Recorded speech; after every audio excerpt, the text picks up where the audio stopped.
Good morning বাচ্চারা, সকলকে জানাই পাতাওয়া study centre 0.1 YouTube and Facebook পেজে। চ্যানেলে প্রথম আসলে অবশ্যই চ্যানেলটিকে সাবস্ক্রাইব করবে। ফেসবুক পেজে এসে থাকলে অবশ্যই পেজটিকে ফলো এবং শেয়ার করবে এবং প্রত্যেক বন্ধু বান্ধবের মাঝে ছড়িয়ে দেবে। আজকে আমরা গল্প করতে এসেছি পাইন দাঁড়িয়ে আছে নয়নতুলি কবিতা নিয়ে। কবিতাটি ষষ্ঠ শ্রেণীর অন্তর্গত এবং এর কবি হলেন হাইনরিখ হাইনরি। এই গল্পে যে এই কবিতায় যে প্রশ্নগুলি রয়েছে সেগুলি আমরা এই ভিডিওর মাধ্যমে আলোচনা করব। চলো তবে একটু দেখে নিই। এই হলো পাইন গাছ দাঁড়িয়ে আকাশে নয়নতুলি, কবির পরিচিতি। এটি হলো কবিতার সারমর্ম বা বিষয়বস্তু। এই বিষয়বস্তুকে অবশ্যই ভালো করে পড়তে হবে। এরপরে রয়েছে তোমাদের প্রশ্নগুলি।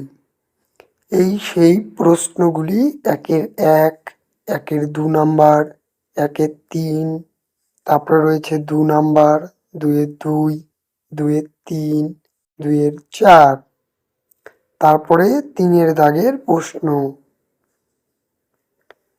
তারপরে রয়েছে 4-এর দাগের প্রশ্ন,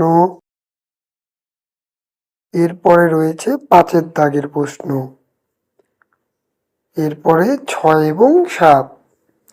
কিছু অতিরিক্ত প্রশ্ন দেওয়া রয়েছে। এই অতিরিক্ত প্রশ্নগুলি বড় প্রশ্ন বা রচনাধর্মী প্রশ্ন, এগুলি তোমাদের পরীক্ষায় আসতে পারে। তাই সকলে অবশ্যই ভালো করে পড়বে। প্রত্যেকে একটি কাজ করবে, একটি খাতার পেজের মধ্যে প্রশ্নগুলি লিখে রাখবে যেন তোমাদের পরীক্ষায় কোনো অসুবিধে না হয়।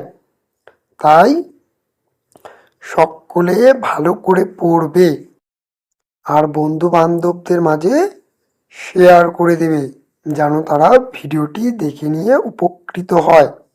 এবং আমার কাছে একটি অনুরোধ রাখবে তোমরা, সেটি হলো তোমরা অবশ্যই চ্যানেলটিকে সাবস্ক্রাইব এবং পেজটিকে ফলো করবে। চলো তবে আজকে চলি, আবার দেখা হবে নতুন একটি ভিডিও নিয়ে। ভিডিওটি কেমন লাগলো অবশ্যই জানাবে। কোনো অসুবিধা হলে মেসেঞ্জারে ফোন বা SMS করবে। টাটা, ভালো থাকবে, সুস্থ থাকবে, অবশ্যই পড়াশুনো করবে।